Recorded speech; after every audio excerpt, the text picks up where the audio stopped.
Adam Saleh. I know he's been, from what I remember, he's made a bit of a transformation now, and he's trying to get closer to Deen. I remember him coming to the UK. He was possibly a figurehead of Americanized Islam, or whatever you want to call it. Look at how many people followed him in England when he came here. Yeah, obviously. How many? The streets were flooded. The police had to be called. It was chaos. Yes. And then we want to pretend like we haven't got a problem.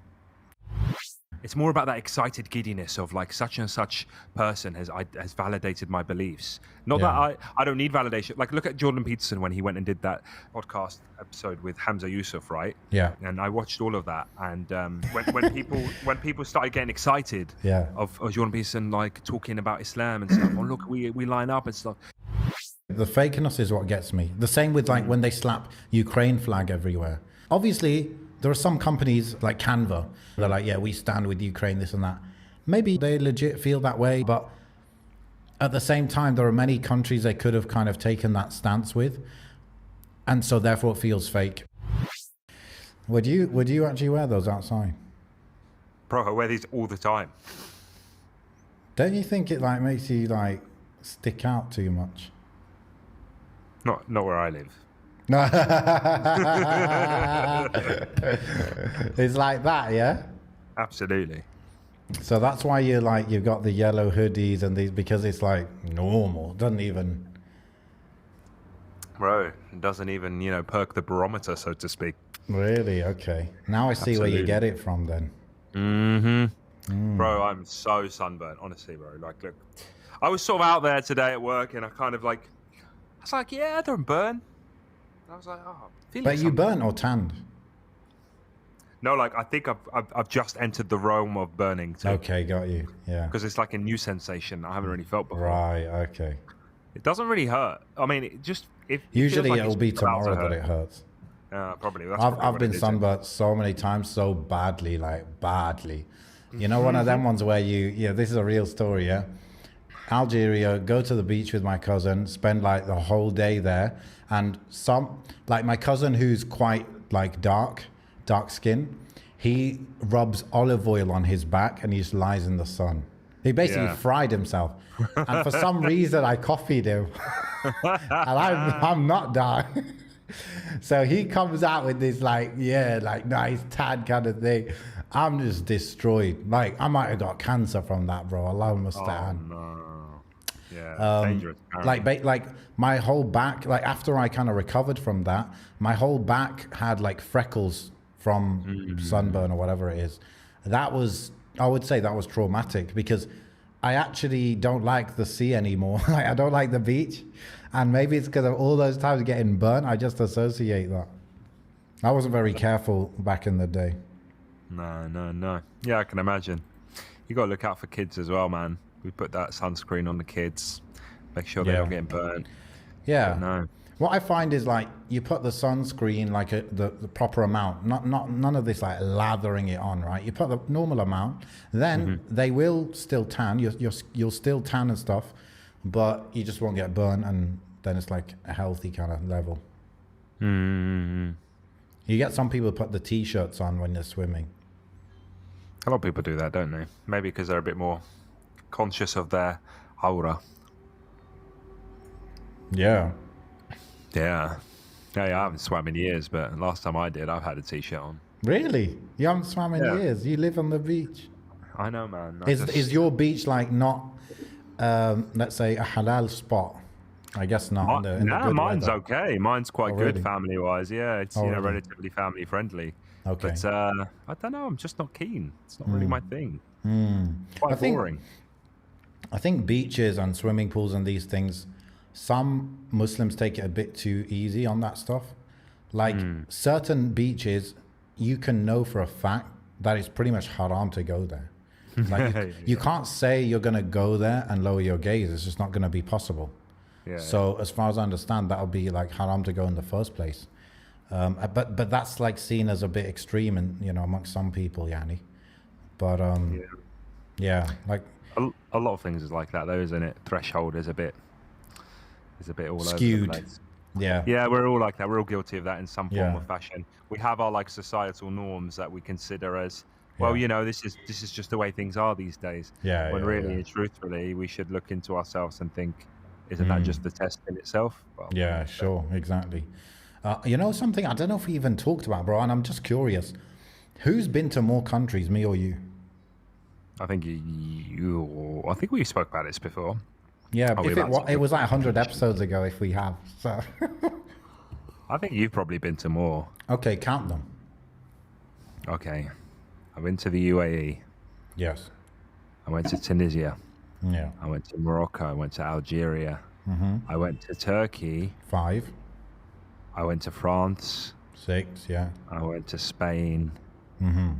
Does Scotland count? If you want.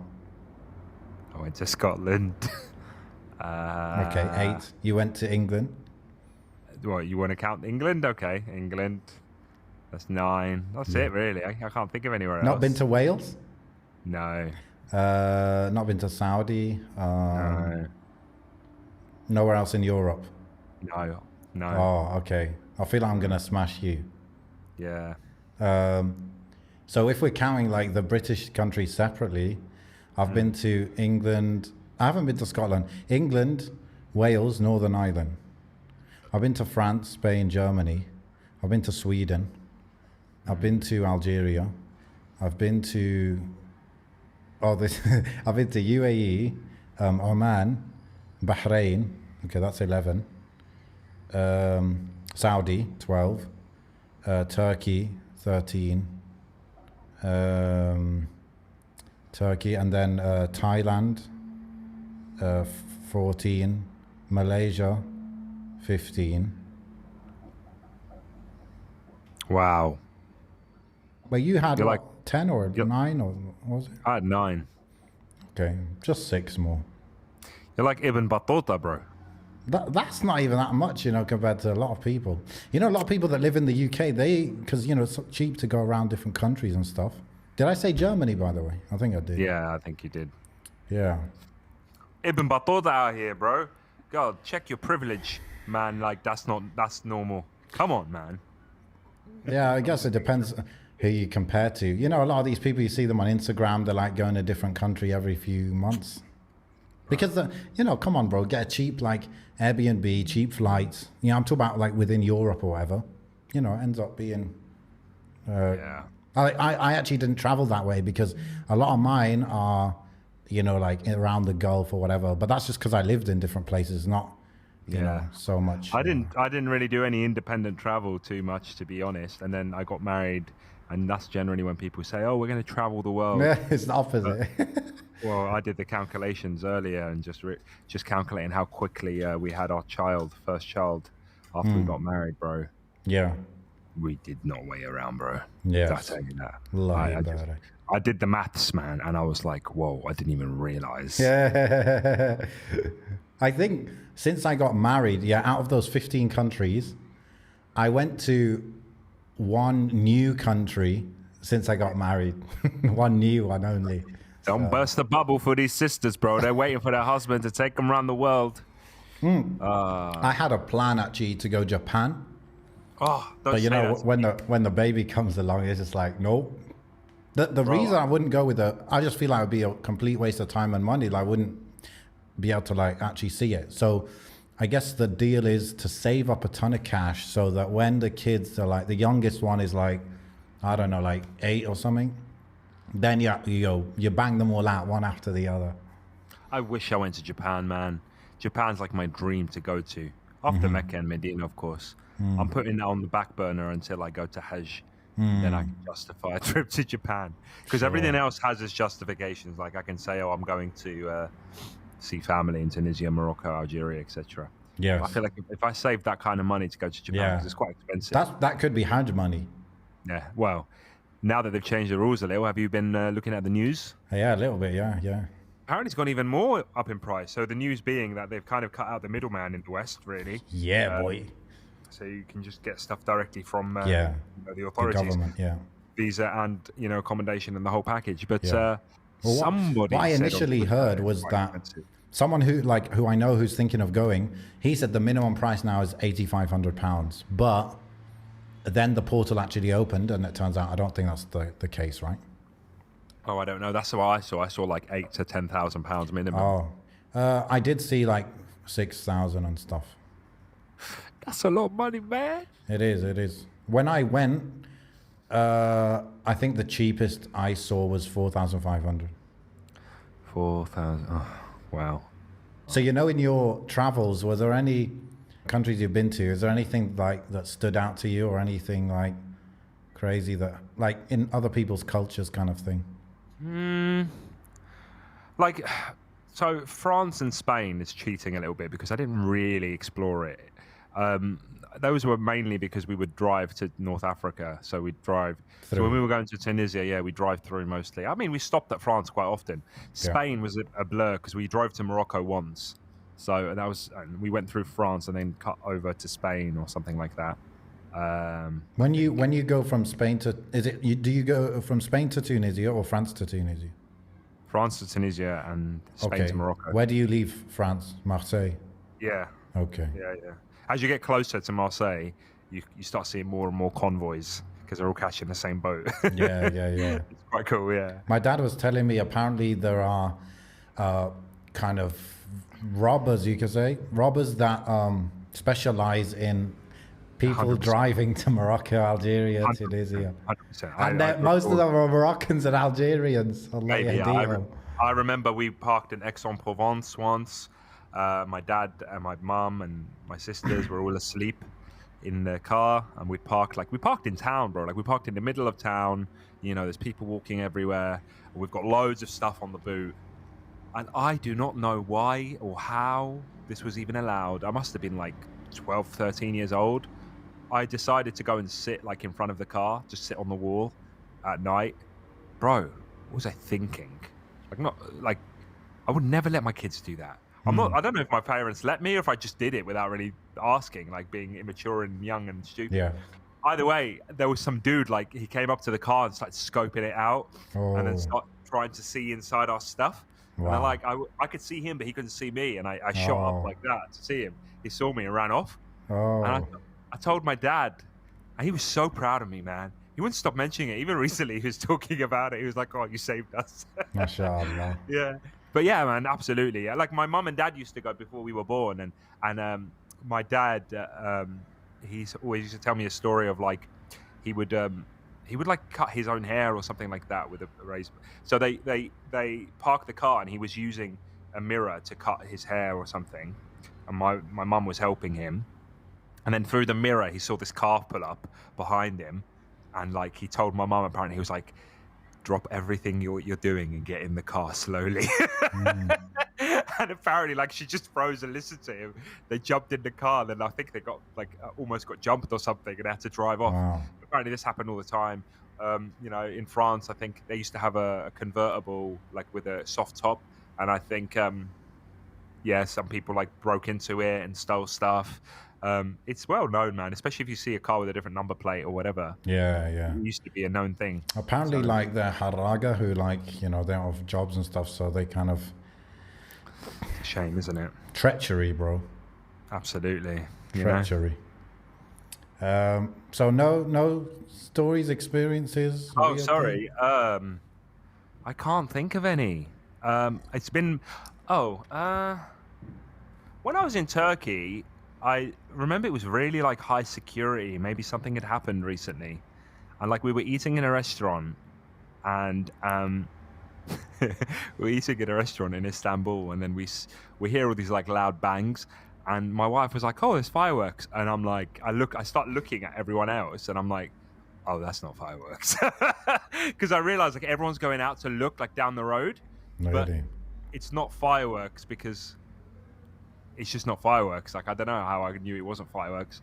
And then I think I grabbed my wife and we decided to like try and get back to the hotel because I just didn't know what we were getting ourselves into. Yeah. And I remember going past and it was there was loads of police everywhere. And then I turned the news on when I got to the hotel, and I think there was like some sort of shootout, like police had raided a house or something. Okay. And all this sort of stuff and nearby, and I was like, that was dangerous. That's the only thing, man. Like, I haven't really got any decent stories I can think of. No, not at all. A lot of guns in Turkey, I think. Yeah, I wasn't expecting that. It was really high security back when I went. I think it was all about the ISIS stuff and people kind of, even we got hassled a lot in the Around, I airport. think you went 2015, 16, something like that. I got married in 16, so it must have been between 16 and 17. Yeah, I think there was a bombing in Istanbul in 2016. So that might be one. Yeah, it was actually it. January 2017. It must have been. Yeah. So like there's metal detectors whenever you go into malls and stuff. That's something that they just kept there because there used to be, I think, the PKK did bombings and they just kept it there since. But there's a lot of guns I found, like a lot of people just own guns. They're allowed, Yanni. They own guns. And you see a lot of, there must be police, they just walk around with the guns showing kind of thing. And but they're wearing like plain clothes. Like you don't really know if they're police or not. But they're not hiding it, I guess. Yeah. But one thing I found in Sweden is they're very just direct people, man. Like the way they speak is like just so to the point. It's like, it's kind of like, how the British, for example, they can't just answer a question straight up. They have to add a lot of like padding around the answer, what I mean? But Swedes are not like that whatsoever. It's like, oh, did you get home okay? Just, yeah. Yeah. Just straight, just one word, done. Yeah. Yeah. Even the way they say, hello in Swedish is hey, right? Yeah. The way they say hey, it's like there's a break, like an air brake on the A. Like they can't let it go on for too long. They just, hey, done. God. So that was like, I guess, a stereotype. I guess they're nice, but they're just like, kind of like closed and like mind their own business. Definitely distant kind of thing, feeling distant from people kind of thing. So that was cool. I went to the middle of nowhere actually in Sweden. I didn't go to the city. So it was more like one of them caribou kind of vibes. Sounds like a bit of an adventure, bro. Yeah, I wish I did more of that stuff. I might still, But it tends to be that I need other people to kind of drag me there, even though I do like it. Yeah, like even Scotland for me was completely random. Like a lot of my friends were going and it wasn't really. I remember that, yeah. Yeah, and someone was like, one of the brothers bought me a ticket, like a plane ticket. So I was like, oh, I guess I'm going then. Yeah. I enjoyed it. It was different. But then I realized like I'm not really made for traveling in a group like that. Okay. I really had some issues. Right. Which is, I suppose. I think what it is like when you travel as a man with your family, you can generally make decisions that suit you and the way you run things.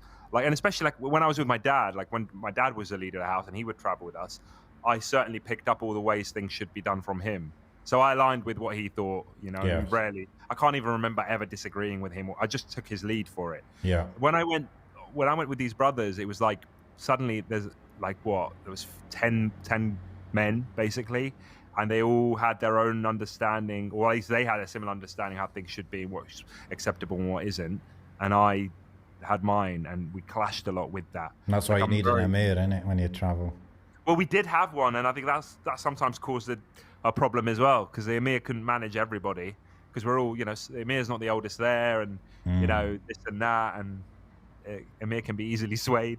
All this sort of stuff. So like I was very like cautious, and I'm a very cautious traveler, and I'm very much like I try to stick to the rules to minimize any problems that I might bring upon myself. Because the worst thing is, bro, when you bend the rules and you know that this is only happening because you bent the rules. You've brought this trouble to yourself. And I certainly wasn't like that. Something as simple as like renting a car and making sure that, I don't know, you're not driving like an idiot or like wheel spinning or whatever. Like, do you know what I mean? Like these little like boyish things and stuff like that. Or like, I don't know, not using things in a Airbnb that you don't need to use. I don't know, like things that could potentially cause damage, right? So I don't know, like a fireplace, for example. I wouldn't put a fireplace on because I know that I'd probably make a mess or burn the carpet or something like that. Like I'm a bit of a worrier that way. Okay.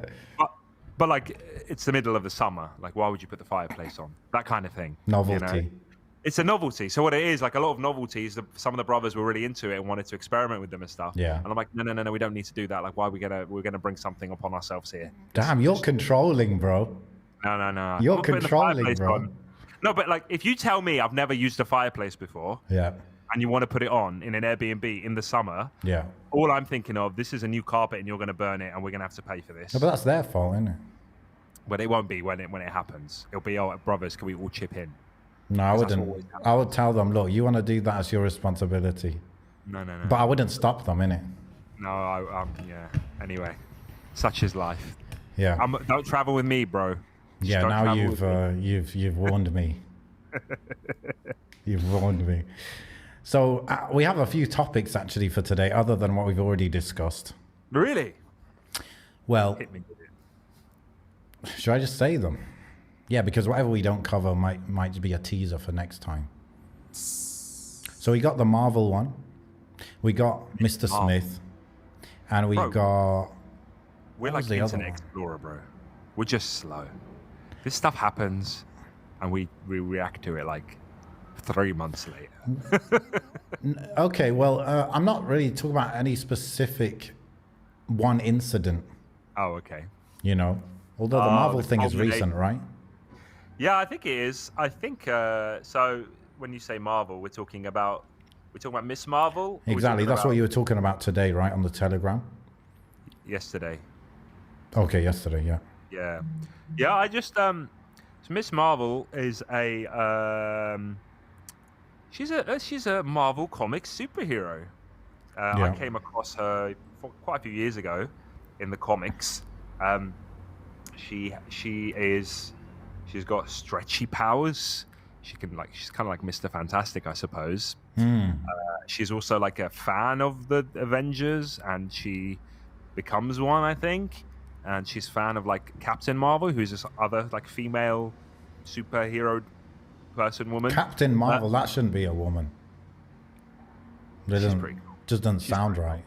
No, she's pretty cool. I know, but why Captain?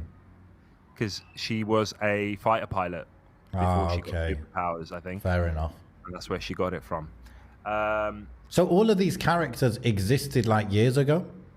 Yeah, pretty much all of them. So this is another thing, so a lot of people think that Miss Marvel, the elephant in the room, she's a Muslim. Her name is Kamala Khan, and she's meant to be like the first openly Muslim superhero in the Marvel universe. However, there is others. I have come across others. I remember Googling this, but they're just not as popular or famous.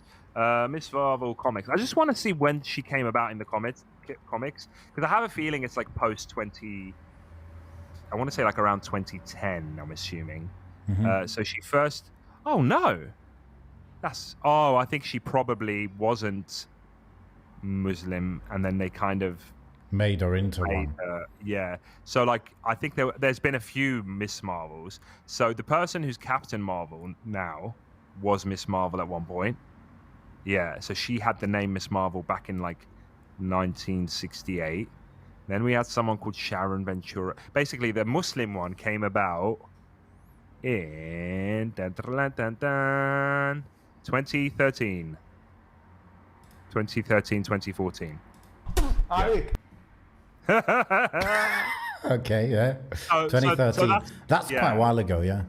So in that regard, that's when she was in the. She took up the name, whether that's a continuation or not. But yeah, it looks like 2013, 2014 is when she kind of turned. She converted to Islam. No. Well, in the she's her comic own original world. character. Yeah, she's her own original character. Yeah. Anyway, the reason this has come up is because Marvel and Disney, really, who own Marvel now, pumping out all these shows on Disney Plus, their new streaming service that we're not sponsored by. And I wouldn't take that money. I'd have to make my own podcast and yeah, bro. Anyway, they made a TV show about her, Miss Marvel. Now, I've seen bits and pieces here. I've seen people tweeting about it, and I was like, this is gonna probably be exactly what we think it's gonna be. Lots of like forced representation, lots of like cringy. Oh, this isn't Islam, or why are you trying to change Islam, or whatever. Yeah. I think 2 episodes came out. I just happened to be on Disney Plus because I'm watching Obi-Wan Kenobi at the moment. I'm a bit of a Star Wars guy. Didn't they ruin Star Wars on a side note? Kinda. Maybe. Yeah. Hasn't everything ruined Star Wars? Like every piece of Star Wars material just ruins Star Wars anyway? The originals. I don't know too much about it, but I just remember hearing around 4 years ago, 5 years ago, like that they ruined it. Yeah, everyone, Star Wars fans are toxic, bro. Did Disney buy Star Wars recently or ages ago? Yeah, relatively recently. Okay. Yeah, and then they made it into all this junk. What's it called? Woke junk. Ooh, you're going there, are you? Okay. No, that's what I mean by they ruined it. The problem is, I mean, on a wider scale, this is part of like the pop culture at the moment, which is like the Disney stuff of Marvel, because they own Marvel, they bought Marvel and Star Wars and all this sort of media that they do. Yeah. There is this woke, if you want to call it that. I'm not too keen on using that term. The reason being is that people who use the term woke, in my eyes, they lump in things that we disagree with, but also don't necessarily disagree with. And I'll tell you what I mean. They will put in all the sexuality stuff and all of that stuff that we don't necessarily agree with, but then they'll also lump it in with like race representation, right? So they'll put like, okay, let's say in Star Wars, one of the main characters was a black guy, right? And in the first film that came out since Disney bought it, on the poster he's got a lightsaber, right? What's wrong with that? There's nothing. I mean, but the people that use that term woke, they're like, oh, look, they put a black guy. It's never been like that. Look, they're doing it, forced representation. Yeah. I don't think I'm one of those people. Yeah, but I don't. But no. See, this is the problem. I don't see anything wrong with that, and I don't think it should be anything wrong with having. Why should there be anything wrong with that? But people lump it all together as if, you know, like I'm all about race and race equality. I'm all about that. I'm all about race representation. I'm all about that. I'm a fan of that. Yeah. If you're gonna, and this is, I'm not coming at this from a Muslim perspective. I'm coming at this from a, I don't know, not post-colonial, but whatever you want to call it, perspective, white privilege perspective. You know, no one bats an eyelid when you've got a poster of completely white faces.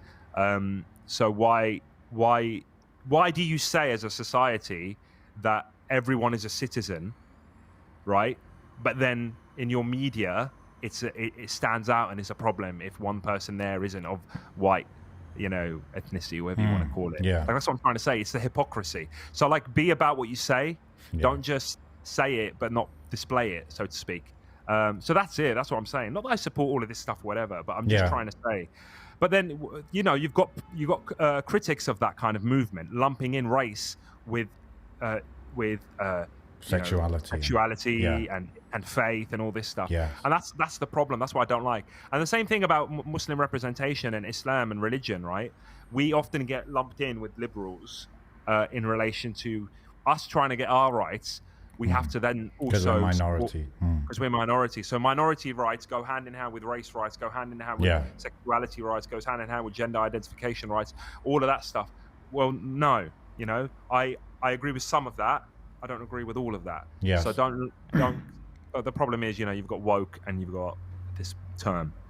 I went off on a tangent, didn't I?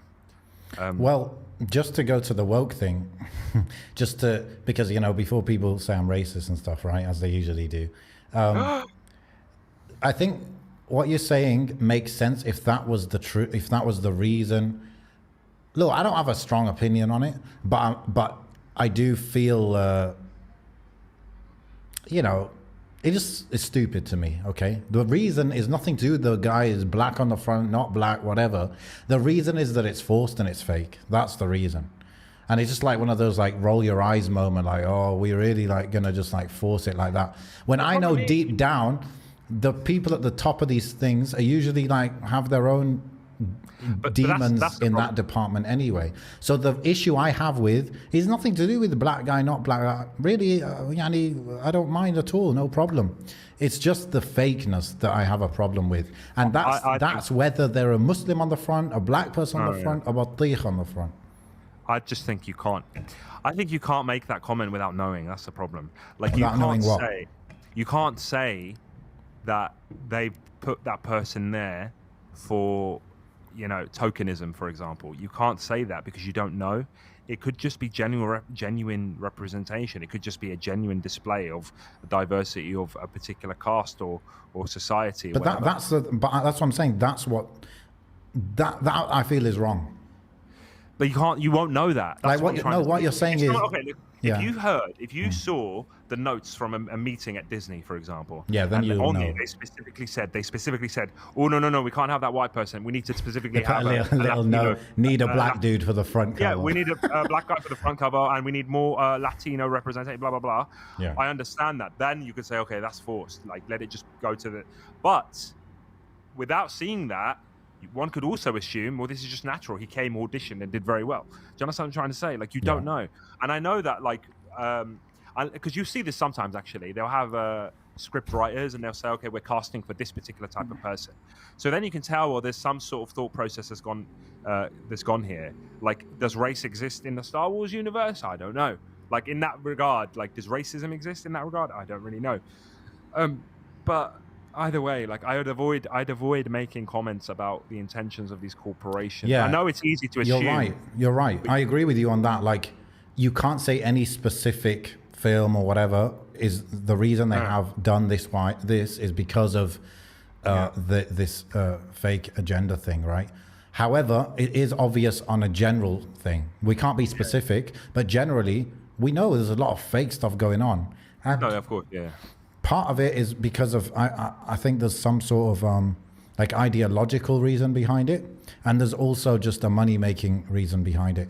And the money-making reason would be that, okay, we need to appeal to younger people. Younger people are all being kind of brainwashed with this stuff, and therefore we need to kind of grab those consumers so they're lifetime buyers with us, kind of thing. Yeah, and you've got that, like, you've got any sort of thing, like, we all do it as well, like, change your profile picture on Facebook to support this cause, and everybody does it, and then you, like, kind of feel guilty for not doing it. I mean, I don't tend to do that, but I think I did it once for something, but then I kind of was like, well, this is exactly what corporations do, whether it's changing rainbow flags or BLM or whatever. Like, what is a corporation's intentions at the end of the day? Like, you can work for that corporation and all they care about is numbers, sales.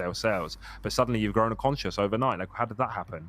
Yeah. Do you understand what I mean? But that's what I'm trying to say. The fakeness is what gets me. The same with, like, when they slap Ukraine flag everywhere. Yeah. Obviously, there are some companies, I keep seeing it when I go on different websites, like Canva. They're like, yeah, we stand with Ukraine, this and that.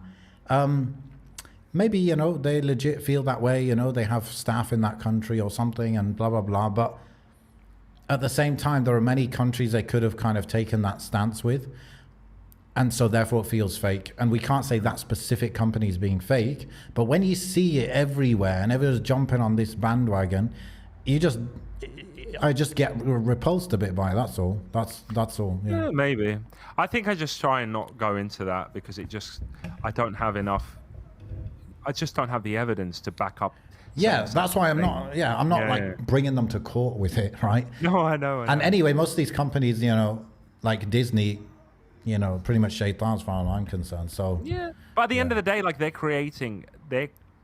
I know they're selling you a product at the end of the day, but at the same time, they're creating characters and stuff that people identify with and people relate to. Like, you wouldn't necessarily watch something that you didn't relate to or get inspired by, or whatever you want to call it. So there, like look at Black Panther, for example. Black Panther was a movie that it was famous for, you know, celebrating African heritage, African American creators, you know, black creators worldwide, I think, were involved in this project.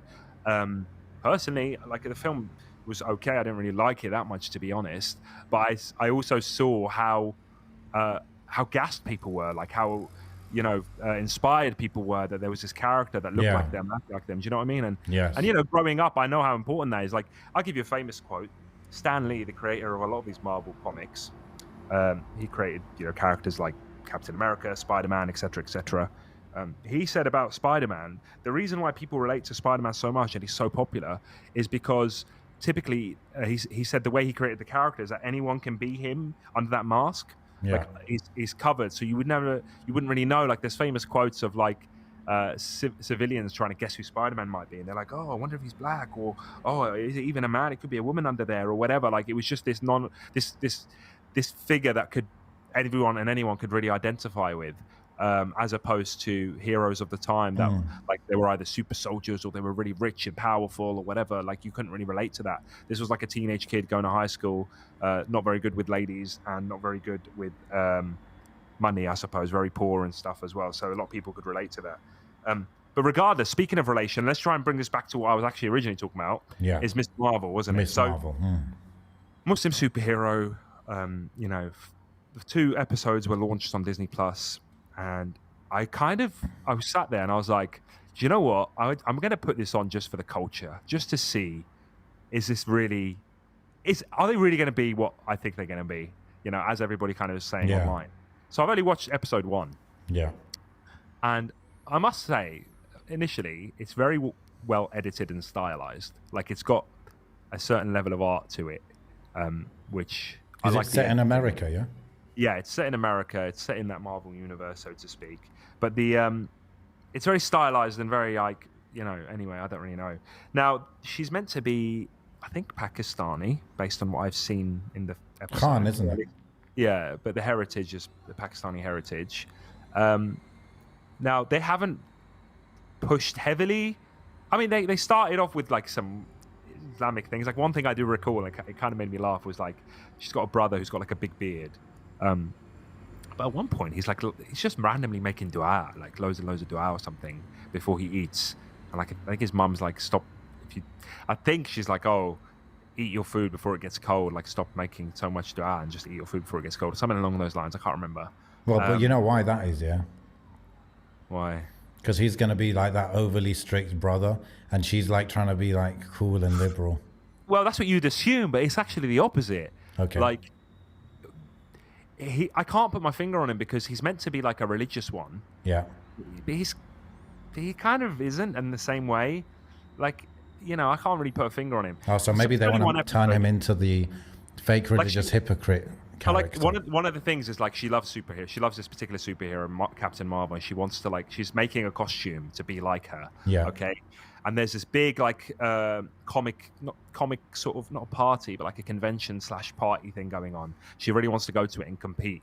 Her best friend is like a dude, right? Who's like a very good at making gadgets or something like that. And her parent, she basically trying to get a lift to go to this party or trying to get permission to go to this party. Eventually her friend's like, just ask your parents, like just ask them if you can go. And she tries to explain it to them, but very reluctantly, as we all did when we were, well, I say all, I could see myself in her a lot. This is what was annoying, because I could see that's exactly how I was at that age, where I had a bit of a Muslim identity. My parents definitely had this level of like rules, but it didn't necessarily overtly come from Islam in a way like, look, the Quran says this exact thing, so don't do this. Like it was kind of referenced in culture more than it was referenced in Islam, right? Yeah. So that's what, and even her character reminded me of when I was a kid. Just the way she just, I don't know, carries herself and makes jokes and her head's in the clouds, and that's kind of an often thing, like your head's always in the clouds sort of thing. So maybe you could still be a superhero, bro. Maybe, bro. She asks her parents, like eventually she's like, oh yeah, my friend wants to go and he wants me to go with him, so please can I go, blah blah blah. And and she's trying to justify it in the way that we do, isn't it, with our parents. It'll be really good for my education and learning, it'll be an historical event and rah rah rah, whatever. And they're like, no, you're not going, basically. Anyway, she's all upset. So they're cool that she has a male friend. Well, these are the things. But then it reminds me back when I was a kid, bro. I remember wanting to go to a concert with my friends, and my dad like kicked me out of the house. I kid you not, like threw my stuff out of the house, right? But I had female friends at school and nobody batted an eyelid. Like nobody cared. Do you understand what I'm trying to say? Like it was normal. It wasn't. I wasn't like reprimanded.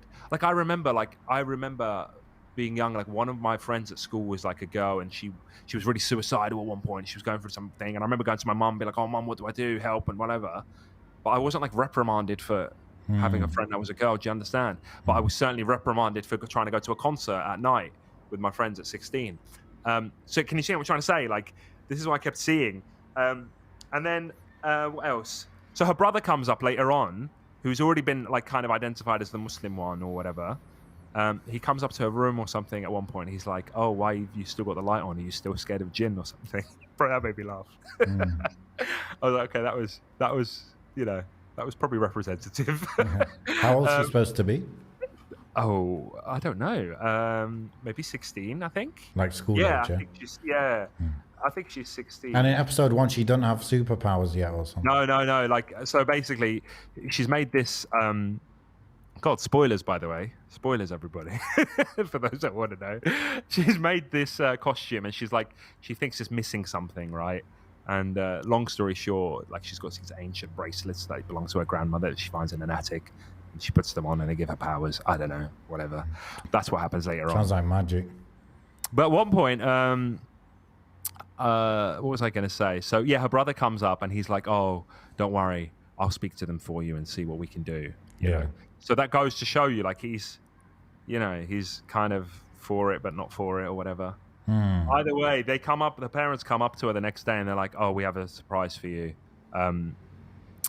and they essentially, the dad dresses up as the Hulk, and he's like, "I'll go with you.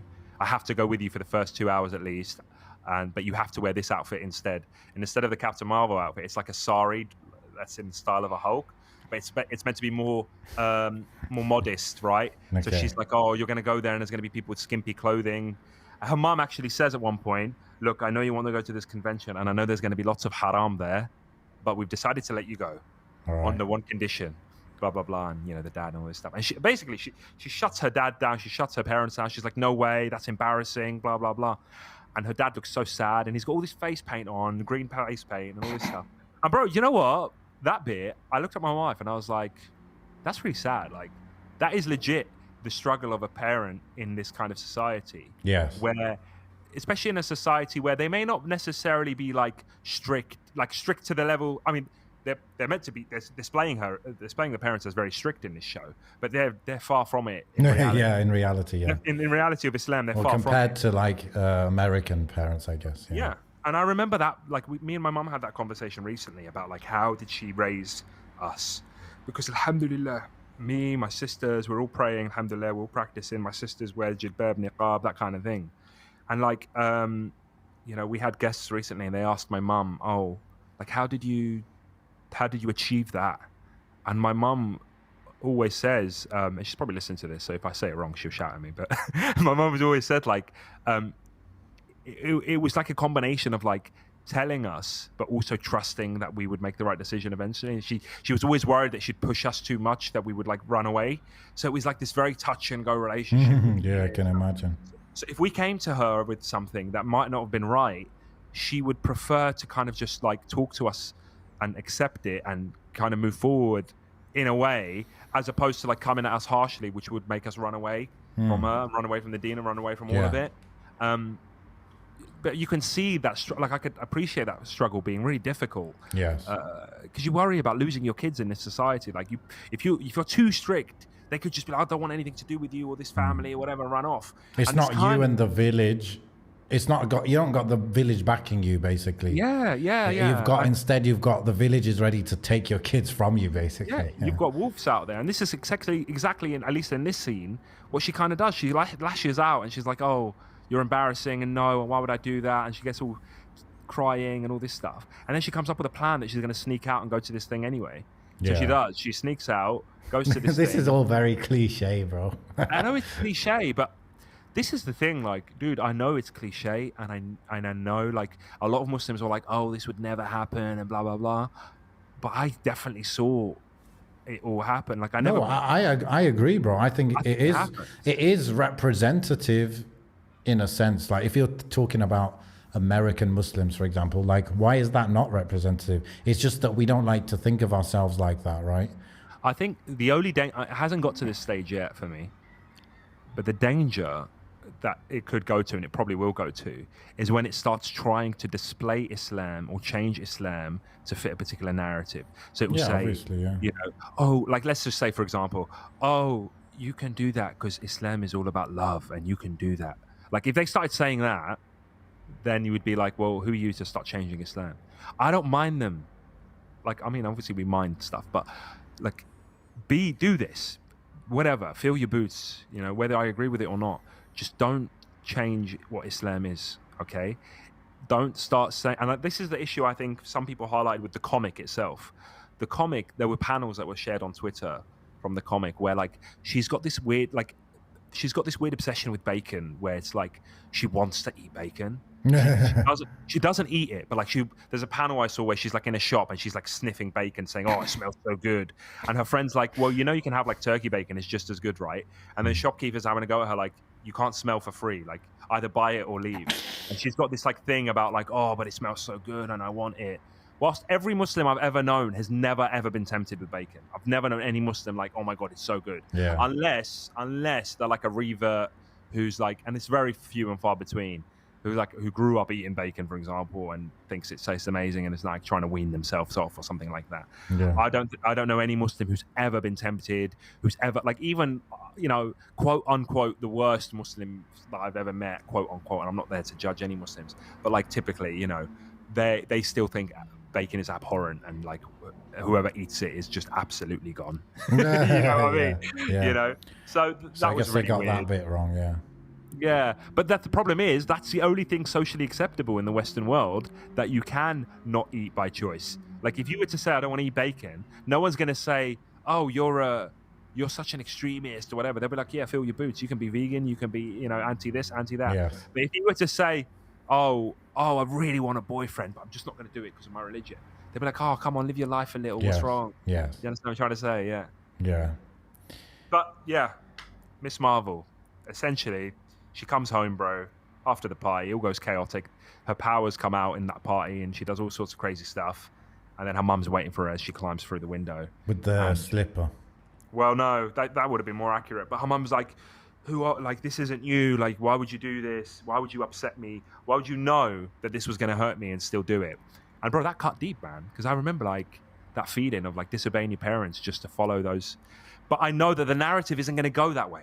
The narrative isn't going to go towards a way where she's like, you know what, eventually the conclusion of the story is, yeah, my parents are right and I'm going to follow them. No, it's going to be the opposite. The narrative is going to be her parents change for her and, you know, and instead of her changing. And that makes them a happy family and this and that. Yeah, that's it. And like, yeah, it's like if they didn't, and basically the conclusion is don't stick hardcore to your religion if you want like to be happy and happy family and all that.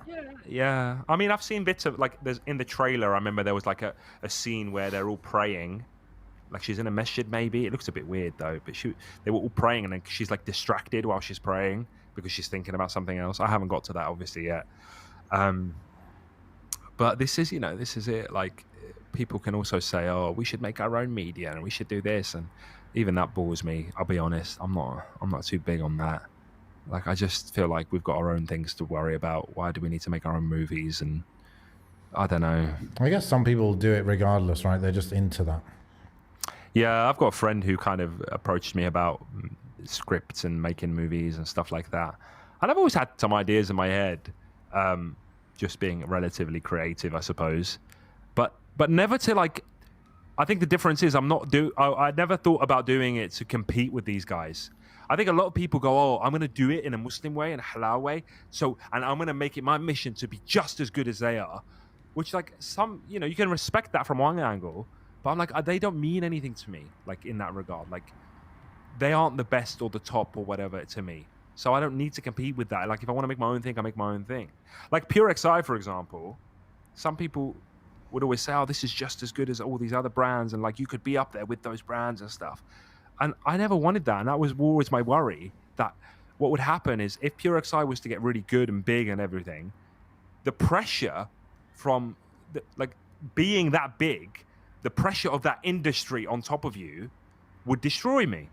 There is no way that I could hold off without falling into all the stuff that company those industries fall into. I don't think from that sort of societal pressure kind of way. That didn't appeal to me. So I was very content with just, even if it's insular and whatever, not changing my perspective or not changing my values or whatever, or not doing those runway shows or sending stuff off to these particular celebrities or whatever, because it would dilute what the message of the brand was in the first place. Which often you do see happen. People get famous, big and famous, and they kind of lose their way and get diluted. I think the main thing, like, like it sounds like, bro, like it is representative. Yeah. And so if there's anything for us to be like frustrated with, it's the fact that, ourselves and our ummah in certain areas of the world or certain people, we're not really hardcore on following Islam, right? Like, we can't escape from that truth, innit? Like, Yeah, I mean, look, bro, every single one of us knows Muslims that aren't practicing, right? yeah, yeah, So this is a glimpse into their life, yeah. generally speaking. And I wouldn't expect Disney to choose to represent the religious one. Well, it wouldn't be entertaining. It wouldn't be. No, I believe you can make a great story out of that, right? But, bro, can you imagine, bro, like a superhero with some superpowers, but they're like proper trying to work out, okay, what's the fiqh of like shooting spider web out my arm? Like, does it break my wudu? Like that would be weird and interesting. It would be something actually very new. The thing is, it's got to resonate with an entire. Yeah, exactly. That's the thing. That's why they go down this route, probably, Annie. One of the reasons. But the main thing actually that would upset me is the fact that Muslims are like over the moon about, oh yeah, Disney made something with a Muslim in it. It's like, it just feels like this hardcore like inferiority complex of like, oh yeah, they validated us. Thank God Disney like knows we exist. Yeah, that's what drives me nuts. That's simping, isn't it? And that's what I don't like. Basically, yes. Yeah. That is the main like only area that like bothers me about it. But the thing is, it exists so widespread that exists because people are hungry for representation in these. People want to be on the same platforms and stages as the Captain Americas and the Iron Mans. They want that kind of level of representation there. Everyone grew up with their favorite superhero, regardless. But it's good to understand. It's good to actually internally look at yourself and try and dissect why you like that particular superhero. What is it about that superhero that resonated with you? Because really, we all have role models, and we see something in them that we like resonates with us. So sure. Dissect that. Do you know what I mean? Dissect that. Like for me, it was absolutely Spider-Man. Like I grew up absolutely loving Spider-Man, and now that when I read that Stan Lee quote, I think it kind of made sense. I saw I could be that. Like I'd pretend to be Spider-Man all the time because it was so easy to do, because you didn't need to show your face. You didn't need to, it wasn't like, I don't know, every other superhero, for example. You just couldn't identify. Like, could you identify with Superman? I hated Superman growing up. Like I didn't like Superman whatsoever. I still really don't. And I think it's because you just can't resonate with him. There's no, he is actually an alien. He's so alien and separated from humanity and stuff. So yeah, people, Muslim girls maybe might resonate with this character, especially the younger generation. There was another show recently called Moon Knight. One of the characters in there is Egyptian, and she ended up having like some sort of abilities. And I saw like Twitter was once again, people were like, oh, this is amazing, the first sort of Arab superhero. This is so cool. And I think, Disney are smart, bro. Disney, Marvel, whatever, they're smart because they've exhausted the list of people they can sell toys to. And now they can sell toys to the rest of the world because everyone in Egypt's going to be celebrating this, and maybe Pakistan will be celebrating, that demographic of people that'll be into this stuff will be celebrating Miss Marvel. Yeah, I see that. I remember looking up Muslim superheroes actually, and there was a big list of them. Obviously, a lot of them you never hear about because they're just kind of in the comics. But like I remember there was like here we go. There's like, that Muslim page did like an article on this, and there's like 9 superheroes. One of them was like one of them is a niqabi, bro. I remember coming across this. I forgot her name. I think she's from Afghanistan. Okay. Yeah. Oh, she's like part of the she's in the X-Men comics. Her name is Suraya Qadir, aka Dust. And I think she can control sand and stuff. And she's like fully wearing niqab. Oh, look, there's a panel here where she's saying Allahu Akbar, ashhadu an la ilaha illallah. Bro, that's kind of interesting. Can I share my screen? Let me share my screen. I'll show you this one. Okay. I'll show you these things, bro. Can you see this? Yes. Soraya Qadir is another mutant who becomes a member of the X-Men. Originally born in Afghanistan, she discovers she has the power to turn into a sand-like substance after attacking a slave trader who tried to remove her niqab. She is taken to the X-Corps base in India, where she announces herself with the Arabic word turab, or dust. The word stuck, and now her teammates call her by the codename Dust. Soraya chooses to wear traditional Islamic clothing out of modesty. Although this causes friction between the X-Men and their enemies, her faith has enabled her to survive tough battles. She's even depicted praying and answering questions concerning her faith from her teammates. Like, that's better representation. Yes. Don't you think? There's a panel that I was talking about there. Yeah. You know, but would they make a show about her? Yeah, I'd be more excited if they did a show about her. But then again, I mean, there's a whole list of Muslims here, and they're kind of quite diverse. Some that you can't tell they're Muslim, others that you kind of can tell. Some of them wearing hijab, some of them aren't. In reality, whoever wants to be upset needs to also accept that is... I mean, there are Muslims like that. The Muslims that are fans of it are also Muslims like that sometimes. Yeah, sometimes. Yeah, absolutely. I think it's just the concern. I mean, maybe not everyone is worried about that, but the concern is them, because of the following that Disney has or whatever. The concern is that they will actually have more influence over what people think about how normal Muslims are than Muslims do. And therefore they're going to, you get that whole, you can imagine that whole thing happening where it's like, oh, like Miss Marvel has male friends. Why you don't have male friends? Like, why are you weird? Like, isn't that like the normal Islam? It's this whole, they control the narrative about what a normal Muslim is. And then anyone religious can become the extremist looking one.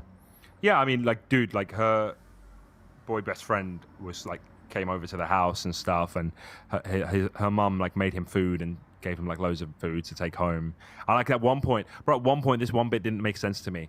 They didn't let her go to this convention that started during daylight hours, right? And I know it's meant to finish at 9 o'clock at night, but it started during daylight hours, and they knew that. But there's a scene with her and this boy on a rooftop, just chatting away. And I said to my wife, how is she allowed out on the roof of this building with this friend of hers? And they do that thing as well, bro, where the two characters start looking at each other in a way, and then they look away. So they're building up some sort of tension between them, you know? So I was like, well, this is where this is going. This sucks. Yeah. Well, at least she's not lesbian, bro.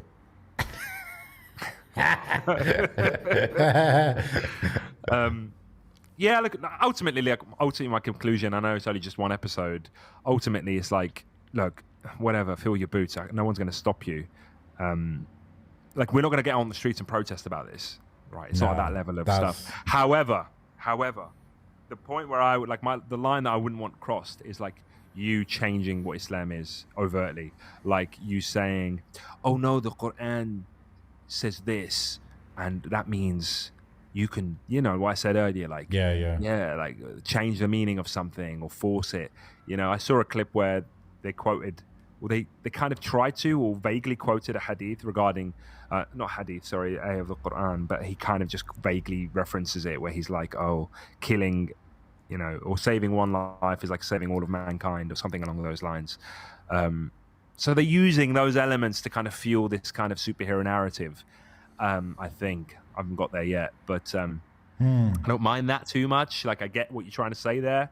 That can be sort of relevant in that regard. Yeah. I mean, ultimately, it's always going to be the elements of Islam that are okay with the kind of liberal worldview or whatever, isn't it? They're not going to put anything else in there. So it's always going to be limited what they represent of Islam. Yeah, absolutely. And that alone will kind of, you could say that alone is changing Islam, if you know what I mean. Yeah. That could be it. It's difficult. I'm trying to find out what her religion is, if she actually is Muslim. Born in Karachi, Pakistan. Ismaili Muslim parents. Delaney moved to Canada when she was a year old, etc. So she's Canadian. Oh, okay. Somebody mentioned that she's Hindu, which is why I was trying to. Well, Which is what I was trying to Ismaili is confirm. Shia, basically, right? Yeah. But I just remember someone saying she was actually Hindu, so I don't know where that came from. Because I was going to say, oh, they can't even get a Muslim to do this job. Well, not that I would want a Muslim doing this job, but you know. Oh, what you're I'm saying trying the to say. actress. The actress, the main character. I thought you were talking about the character. I thought the character is Ismaili. No. Just the actress herself. Okay, got you. I mean, I think much worse than this was that Rami show, right? Oh, I didn't even want to watch that. Yeah. No, I didn't get anywhere near that. Yeah, just from what I heard, Yani. Yeah, I'm not sure about that, bro. Like, this is it. But a lot of this stuff comes out from that. This is where the stereotype of Muslim American or American Muslim comes from. Partially, You know what? Yeah. You know what? I like, we say that, and we say that in jest, and then I think about, like, who the shuyukh I listen to, and they're from America. Like, a mufti, he's American, bro. And, like, a lot of my friends that are connected to mufti, obviously, are from America. A lot of the students of knowledge I take from and I try and keep in touch with from America. I mean, you look at Sharif, for example, American Muslim. Khalid Green, American Muslim. You know, like, so when people, I am conscious, like, I might have thought, I don't know if I've ever overtly referenced or said American Islam or whatever. I don't know if I've ever been quoted to say that. If I have, like, I will retract it, honestly, because I might have thought it. I can 100% say I probably thought it. I just don't know if I've ever said it out loud, like on a tweet or whatever. But I will retract it even if I haven't said it, because I think it's unfair. I think I've seen caricatures of us as British Muslims being super strict and like not understanding and always like at each other's throats and I wouldn't agree with that either. I think there's a lot of beautiful sort of cohesion going on in the UK Muslim scene. I know that we have issues in terms of debates and all that stuff, but who doesn't? That's normal, you know. Well, these are all generalizations, really. Yeah, like you're not gonna fit every type of person into a generalization. Yeah, I think obviously you've got that stereotype that exists there, and I think I just don't want to be that person. And I'm sure people that are practicing Muslims in America, Canada, etc., in the Americas, I'm sure they get really frustrated with that label. You know, Americanized Islam. Yeah, because I hear some communities in America are really, really strong, bro. I hear like some areas are, you know, sisters are niqab, jilbab, brothers are thobes everywhere. Like they look after each other. You know, there's lessons going on, there's activities going on, Quran, Sunnah. But don't you think them themselves would admit that the US is a bit mad? I think the US being a source of pop culture and a source of media for a lot of things.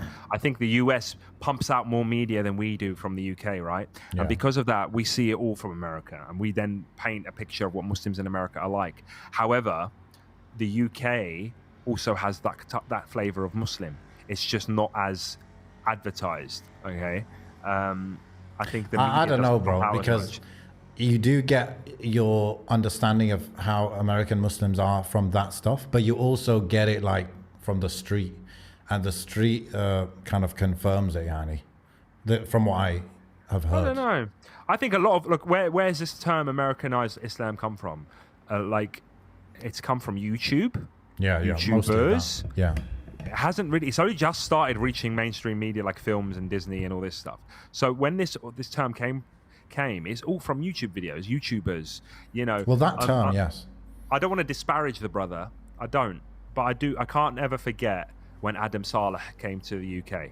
Okay, and Adam Saleh, I know he's from what I remember, he's made a bit of a transformation now, and he's trying to get closer to Deen. Or I remember seeing a video like that. Okay. But prior to that, years ago, I remember him coming to the UK. Okay, now everyone can say, oh, he was possibly a figurehead of Americanized Islam or whatever you want to call it. Okay, some people say that. Some people use him as a reference for that kind of thing. Look at how many people followed him in England when he came here. Yeah. Obviously. How many? The streets were flooded. The police had to be called. It was chaos. Yes. And then we want to pretend like we haven't got a problem. Oh, absolutely. Do you understand what I'm trying to say? Like, that exists here. It's just not as well advertised. You can't deny that, definitely. Yeah. You know what I'm trying to say? You know, in America, bro, it's not just with Muslims. Any minority in America, you will find that they are, how do you say it? They're much more loyal to the US, for example, this is just one example.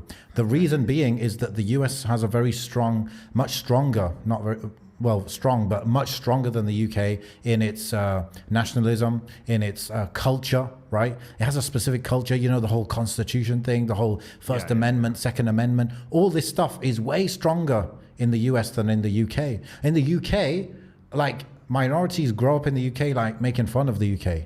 In America, and I've personally experienced this with pretty much every American Muslim I've ever met and spoke to, is that they actually love the US. Now, can you say that about the UK? You can't say that about the UK, right? But the point is, I'm not like blaming them and saying, oh yeah, that's what the reason, that's the proof that they suck. I'm saying that America has quite a specific, how do you say it, strategy of getting these minorities to be loyal to the country more than the US.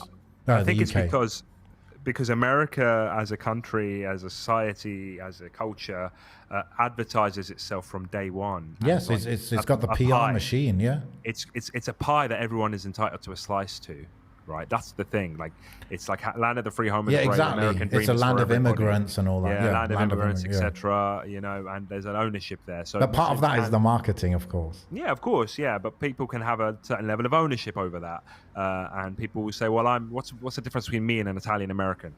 Right? He came over here. I came over here. I want my absolutely. That's the myth and the legend. Yeah. And you can wave an American flag in America. You can have an American flag in the middle of a Spider-Man movie, which they do. Like Spider-Man swings in, and the flag's in the background. I remember that scene. Yeah, and no one bat an eyelid. Yeah. No one bat an eyelid though. Yeah. But imagine that in a British. Like, they put that only in James Bond. Is that allowed? But even that, wallahi, that's exactly what I thought. When you said that, I pictured in my head, has there been a time when James Bond's walking, like the British Union Jack is waving behind him? No, that would be weird. That would just look weird. Yeah. It feels wrong, even though he's the most British sort of character you can think of, in like British cool, you know, role model type character you might think of. He's got all the British kind of the things that are known for Britain, the accent, maybe the suaveness, whatever, whether Britain is known for that or not. But the Union Jack, I don't think I've ever seen it there. Yeah. I don't. But if that was America, he would have the flag and no one would bat an eyelid. Yeah. So it just shows you, like, Britain wasn't built like that. Britain was built as a colonial power.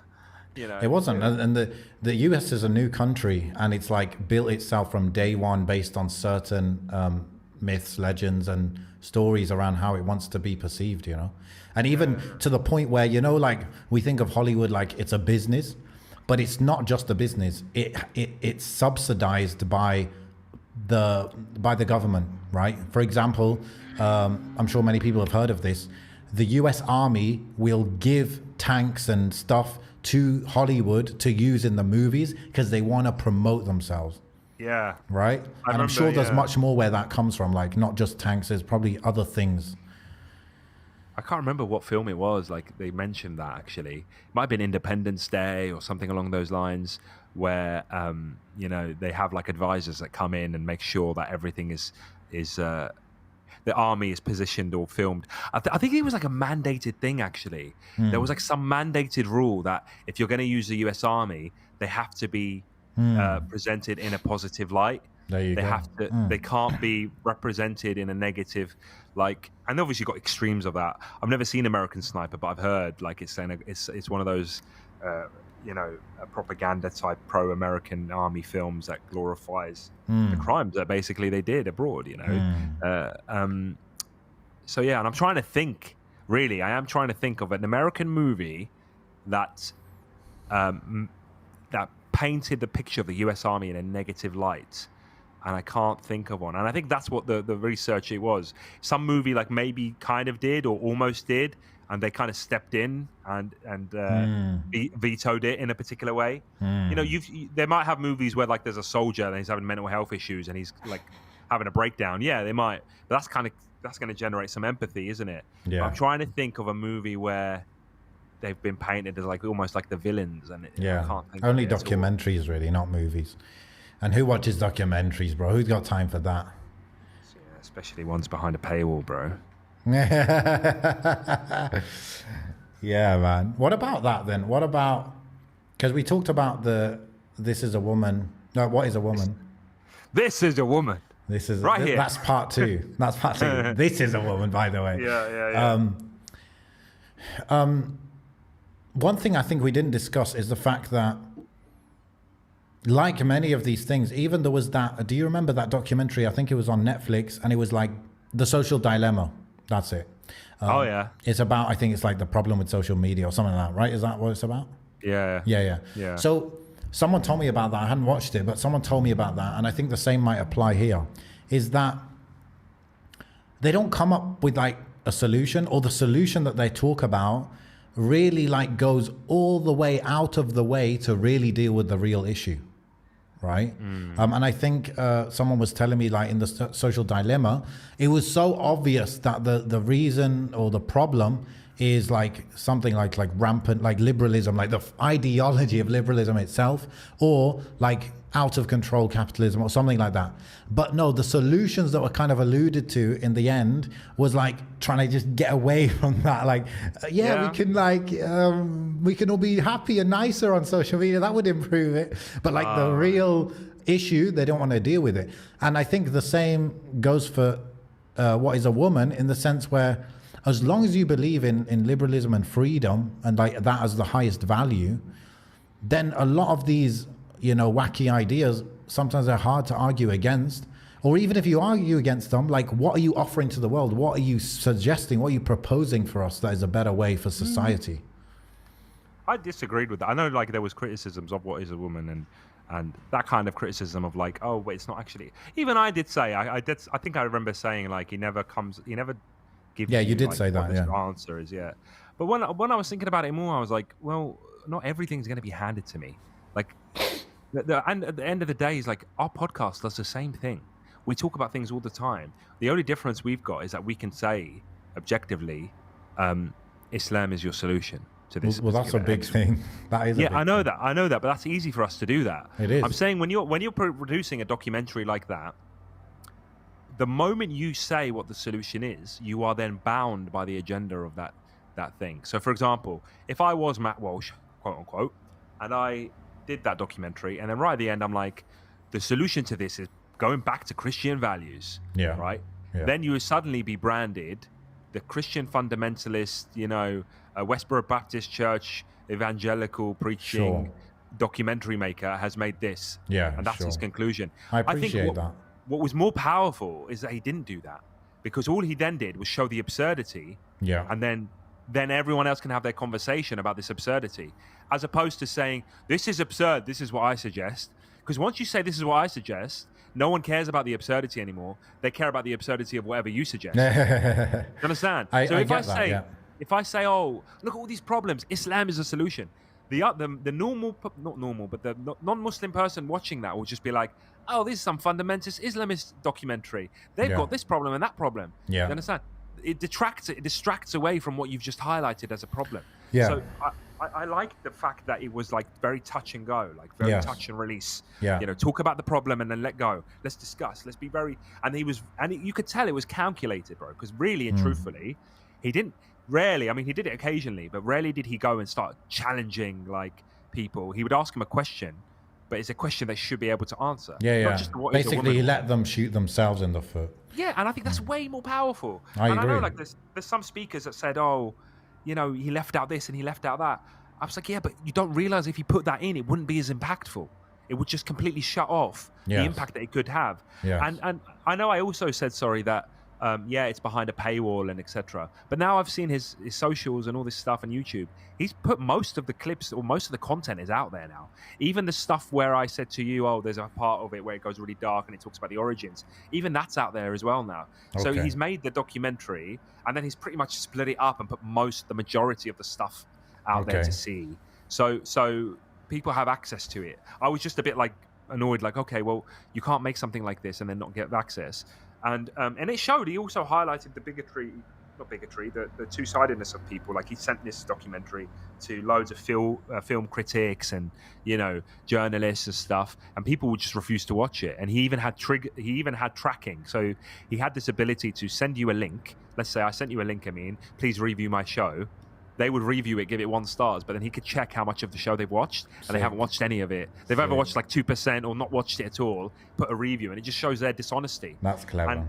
And he highlighted as well, and which is a true thing, like, and even in the documentary they highlight it about like universities and stuff, like they're meant to be on the search for truth no matter where the evidence leads them, but this is a no-go zone. Like, we've been guilt-tripped into complete silence, so we can't explore this. We have to accept it, we have to accept feelings, not facts, so to speak. Yeah. And we've been boxed into this corner. So yeah, like, yeah, I get some Muslims are a bit angry. I get the same Muslims that are angry with this are the same Muslims that kind of get angry with Muslims that follow Jordan Peterson almost religiously and take everything he says and whatever. Like, I get Matt Walsh is like some right-wing guy, and he's probably not a fan of Islam either, and he's got his criticisms of Islam or whatever. Yeah. But listen, it wasn't him that did this. It was just them, the people he interviewed, that did it to themselves. He was just the catalyst for these questions, which is what is a woman. Yeah. So I'm not really soaking up anything he's saying. He hasn't turned to me and said, this is actually what's right. We should be following this particular line of thought and this value and whatever. You know, the stuff that he's promoting is normative and we all agree upon. And as Mufti once said, I remember, and I'm sure it's a saying of a lot of scholars, the truth is the right of every believer in that sense. You know, this is what he said in that particular thing about the normative way of life, which is go anywhere in the world. The normal thing is, you know, men are men, women are women, etc. The gender roles are the way they are, etc. Yeah, we can agree with that. That's normal. We live in a society or a world where, and I say world because it's not a world, because actually the world is mostly still normative. Of the world, yeah. The corner of the world that seems to project that the world is like this, and everyone else is backwards, and everyone else is, you know, ancient and uncivilized. It's just new Orientalism, really. Yeah, even though these types of people, all about, you know, inclusion and diversity and all that, they would you'd find it hard to get them to admit that. But yeah, that's what it is. It's pushing your values on other people, and you thinking you're superior to them and your values superior to them, etc. I agree with you, bro. I think one documentary doesn't have to do it all. And you're right, if he added those elements, it would not have reached as far and wide as it has, right? And like, many people can watch it having never heard of him and not really know his beliefs, other than like that he disagrees with this stuff. You wouldn't really know. So I think that's clever, and I get that. I just, as Muslims, of course, we have to understand that, he dismantled this ideology or whatever. Yeah, he did, but we shouldn't take it to the level where it's like he's amazing or what he's coming with, because ultimately if we did the same to him, he'd shoot himself in the foot as well, right? So we just have to appreciate that part as well, and realize that that's basically it, really. The thing is, like, you know, it's like it's hosted on the Daily Wire, which I think is what's that guy's name, man? That Jewish guy, Ben Shapiro. I think it's his thing, or it's a collaboration platform between all of these kind of guys. None of them we can say have a solution. They all claim to be what do they call it, like classical liberals or libertarians. I mean, that's what got us into this mess, really. They're basically just turning back the clock, bro. 1950s was like their age. That's what they love. That's what they miss. That kind of, you know, the 50s and they think, but they don't. Someone actually said that. They said, oh, look, all this Matt Walsh guy and Ben Shapiro guys want to do is go back to the 1950s, not realizing that the 50s is what created this mess, you know, because everything is a precursor to what we have now. Yeah. Those ideologies are born, about 100 years ago, whatever, before 1950s, and it's just been evolving. But yeah, as Muslims, we just got to recognize that it's not about pumping your fist and getting happy that this ideology got destroyed, because even his own ideology, we know it's not the truth, and you know, it's content and material that can then be used. It's a bit of entertainment and a bit of like, but it's a good. It's information and a debate to make use of it however you wish. You pick up a book all the time. Like, how many books have you got that are, written by non-Muslims? And some of that material, you may use it. It may be beneficial to use in your own endeavors. Whether it's challenging someone else's ideas or dawah, whatever it is. At the end of the day, I watched a video. I shared it in the Telegram, actually. We talk about the Telegram briefly, but I shared in the Telegram another video that came up recommended where it was like, men and women can't be friends. He actually used some viral clip, and then it was about how men and women can't be friends. And I think it was Steve Harvey that said it. He got a lot of heat for it. Matt Walsh did a bit of a dissection of the topic. And in it, he provided a study that was done. And it kind of highlighted this, how men overestimate their relationship with their women friends and women don't. So like men and women, basically a breakdown of it is men and women who are friends, they'll get them separate. They'll speak to the man and ask them, would you ever go out with your friend? Like if she came to you in a romantic way, would you go for that? And they'll be like, yeah, absolutely. So a high proportion of them would say that, but the girls were like, no, we're just friends. Basically showing you women and men can't be friends because their intention is always there. That study was there. So suddenly now I have a study to back me up in any sort of argument that I might have, whether it's a bit of dawah that I need to do on the side or whatever it is. Like the information's there. Do you think that's the right way, the right angle to approach those things? But those are the people that are doing the studies. Like how many Muslims have done? How many Muslims have done studies that suggest that? No, that's not what I mean. What? I'm just not sure about going down that angle in terms of dawah, because firstly, studies can always have limitations, or it could end up being wrong or whatever. Secondly, it's a bit of that scientism where it's like taking science as a religion sometimes. Like, I understand it's supposed to be conclusive evidence and proof of something, but it just isn't always. But anyway, and then also, ultimately, we want to call people to Allah, right? To Tawheed and stuff. And I just feel like if they accept Allah as their creator, by default, they're going to accept that they're not going to be friends with the opposite sex, regardless of studies. You know what I mean? You're right then. I think, and I'll highlight that we all fall into, I say all, I've probably fallen into it. I see people fall into it all the time, where it's like trying to seek this non-Muslim validation, trying to seek the validation of they're trying to use the language of those people, or the sources of proof of those people to prove a point, right? Which has, you could understand the logic, but then what about when the study doesn't hold up? Or but it's more about it's more about that excited giddiness of such and such person has validated my beliefs. Not that I don't need validation. Like look at Jordan Peterson when he went and did that podcast episode with Hamza Yusuf, right? Yeah. And I watched all of that. And let's get into that quick as well. when people started getting excited of Jordan Peterson talking about Islam and stuff. Oh look, we line up and stuff. People getting all excited and giddy. Yeah. It's just some guy. Yeah. But then I thought, but I'm also watching it and I'm getting excited. So the people I'm seeing on Twitter are verbally excited. Yeah. I might be personally excited. You just didn't express what is that? I didn't express it. Why are you excited, bro? Let's dissect that. Let's break that down. Let's break that down. Because I've got an inferiority complex deep inside me. No, really, do you think that? Validation. We all probably do growing up in this society. Okay, but what do you think about yourself? I think in myself, I would not be surprised, despite the fact that I don't feel it. Yes. I don't think I have it. Yeah. I probably have some sort of subconscious inferiority complex because of the society I've grown up in. Because the society has made me feel inferior. Because for years and years, with the 9/11 generation, made to feel like we are suspects, we are beneath people. Preach, brother. but that's where we grew up. Yeah. That's where I grew up at least. You might have a different complex because you maybe predominantly grew up in Muslim countries, so you might not necessarily have that battle. You've left a lot of the non-Muslim world behind you. Whilst for those that still live in it, yes, I can overtly be proud of my religion, and I can convince myself that I walk with pride and I don't care. Yeah. But I do have that very strong memory of being a teenage kid, ashamed to be Muslim or ashamed to be overtly North African, or ashamed, not even ashamed, but just shy about it. Do you understand? Call me Mo, not Mohammed, or whatever it is, that kind of thing. Yeah. So if I see some famous person, look at, I hate Andrew Tate. I hate him with a passion. Me too, bro. High five.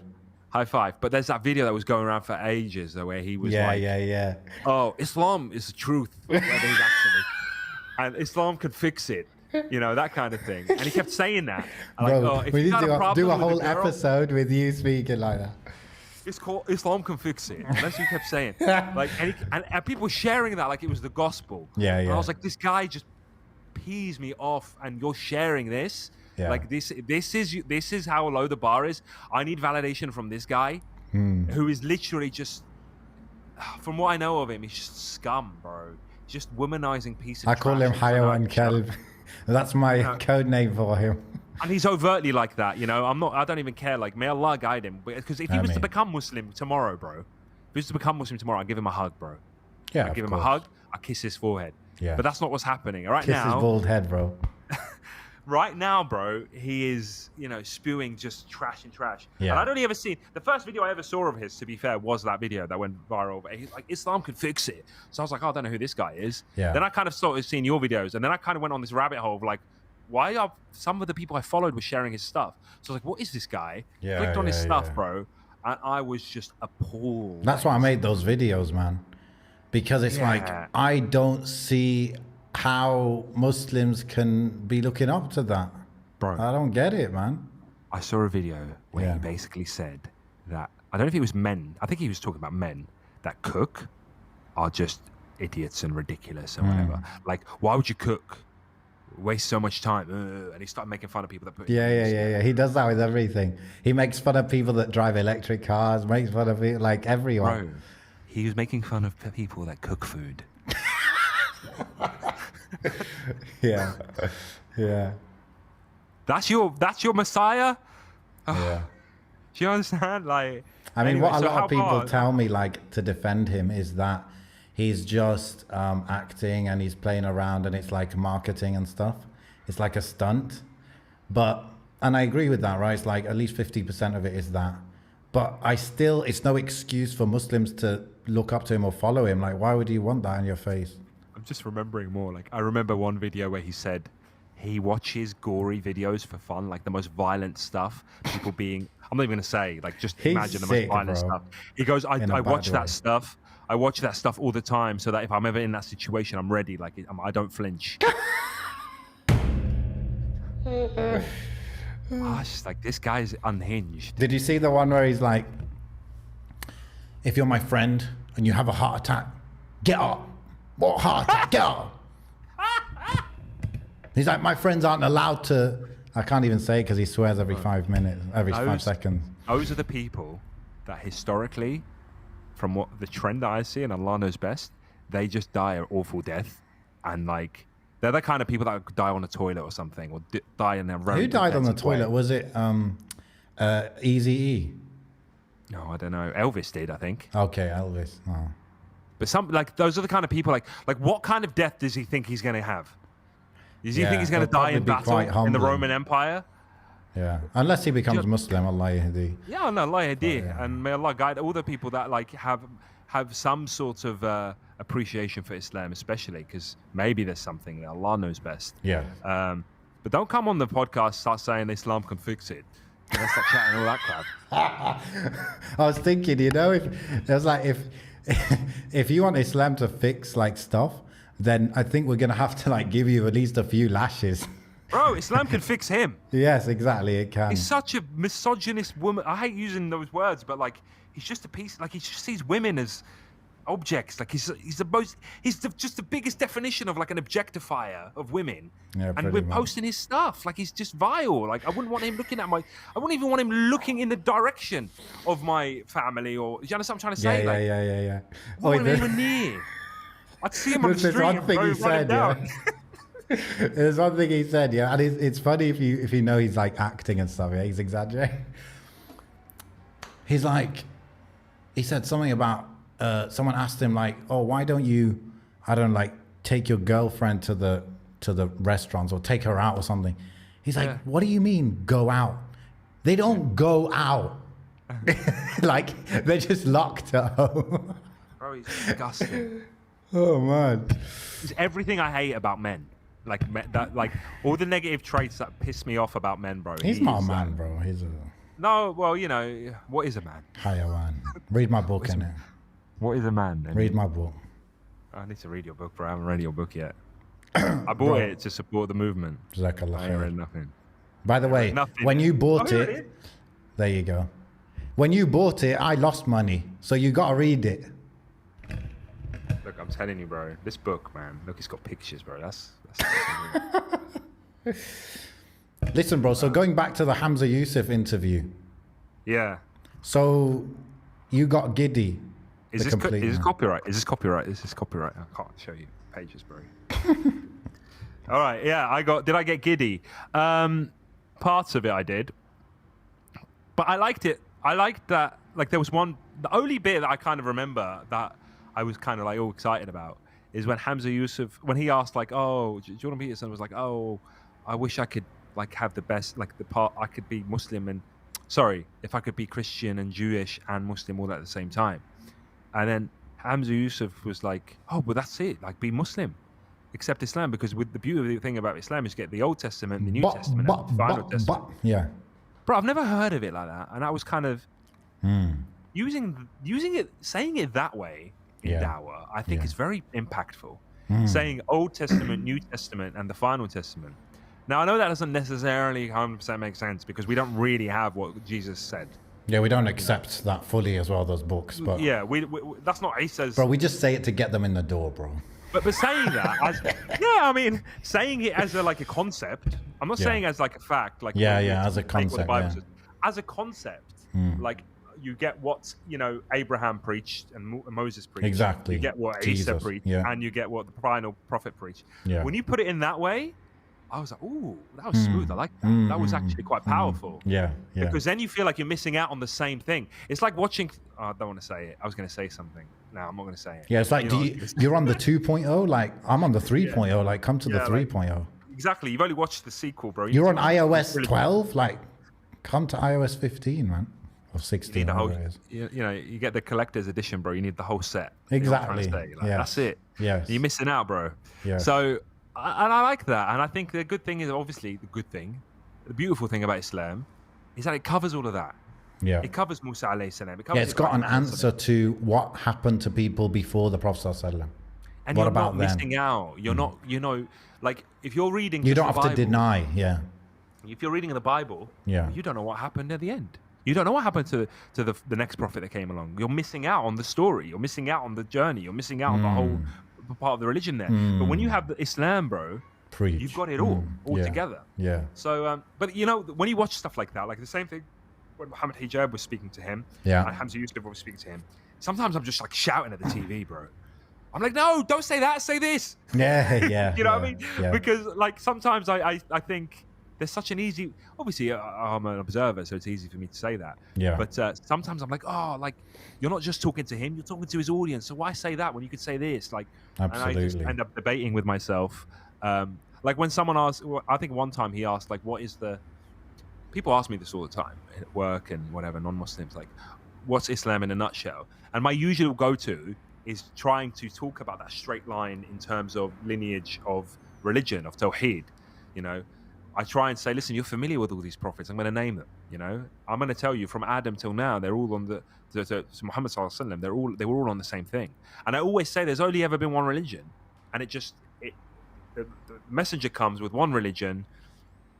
People accept it, then deviate from it. Then another messenger comes to put them back on the straight path again. Yeah. And that's the way it's always been. And I said to him, why did Moses come after Abraham? It's for that reason. Why did Jesus come after Moses? It's for that reason. Why did Muhammad come after Jesus? It's for that reason. So in that way, it streamlines the whole story in someone's head. That's the way I try and give da'wah. It's like, it's not, this is what Islam says. This is what Islam's about. Listen, don't worry about everything else. This is what Islam is. That way, you come across possibly as just talking as if you've got the next best thing. It's like people trying to sell you something and trying to tell you to disregard everything else. But what I'm trying to say is like everything else has value. It's a continuation.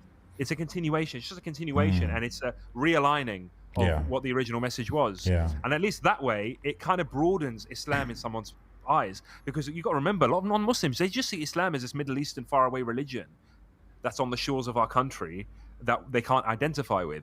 But if you start the conversation with all the stuff that they do identify Iraqi with, law. yeah, whether you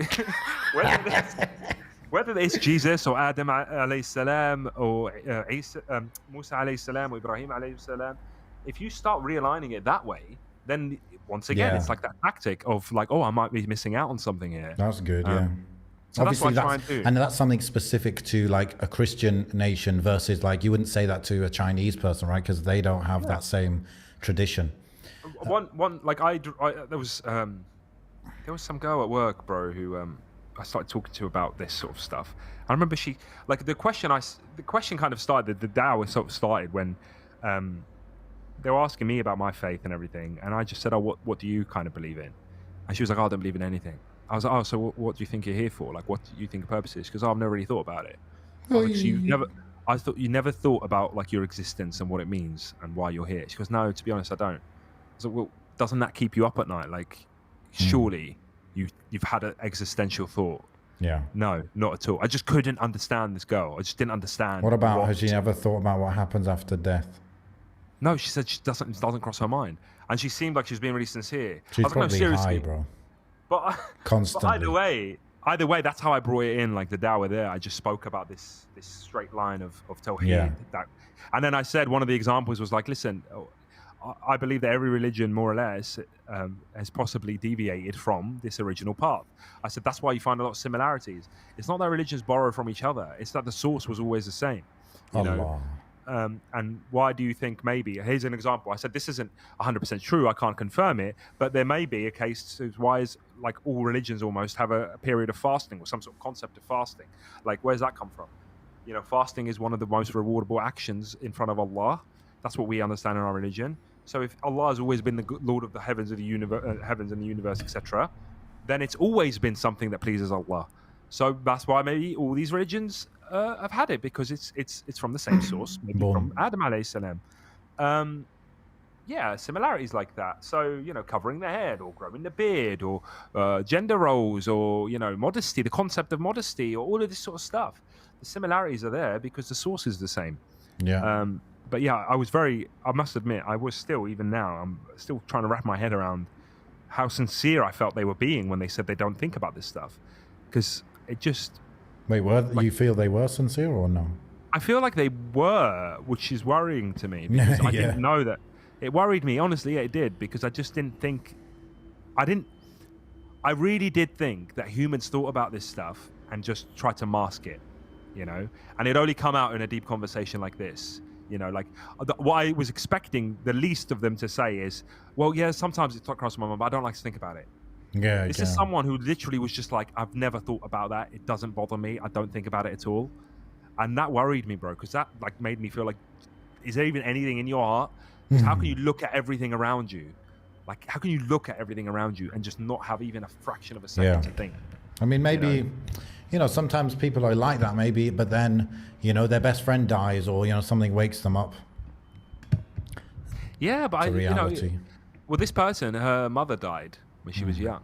And I really did think, oh, you know, I'm going to have some sort of emotional reaction to this, of what I'm saying now. Because I thought maybe I was actually expecting if God was good, then why does this happen? Why does that happen? And whatever. I was preparing myself for that kind of conversation.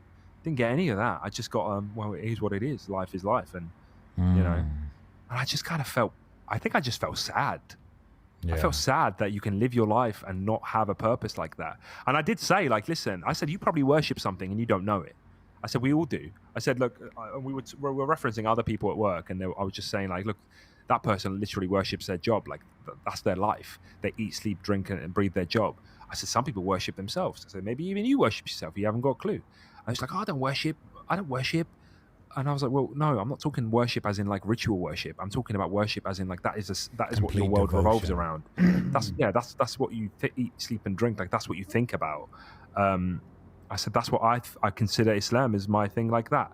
I consider that, you know, I'd like to think if there was two choices in front of me, I'd always pick Islam in that regard. I'd like to think that if there was a risk of my deen being compromised, I would abandon whatever's compromising it and choose Islam. I'd like to think that all my decisions have that in mind. I said, like, I went from a culture and a cultural understanding growing up in the West that rebellion and rule breaking and rules are meant to be broken and that kind of thing should be admired. Just like the movies show us, right? Break the rules is whatever.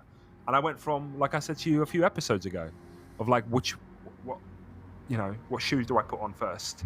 What foot do I use to go? Into the You toilet? basically went from Miss Marvel to Here we go, Miss Meticulous. Mr. Meticulous. Mr. Meticulous.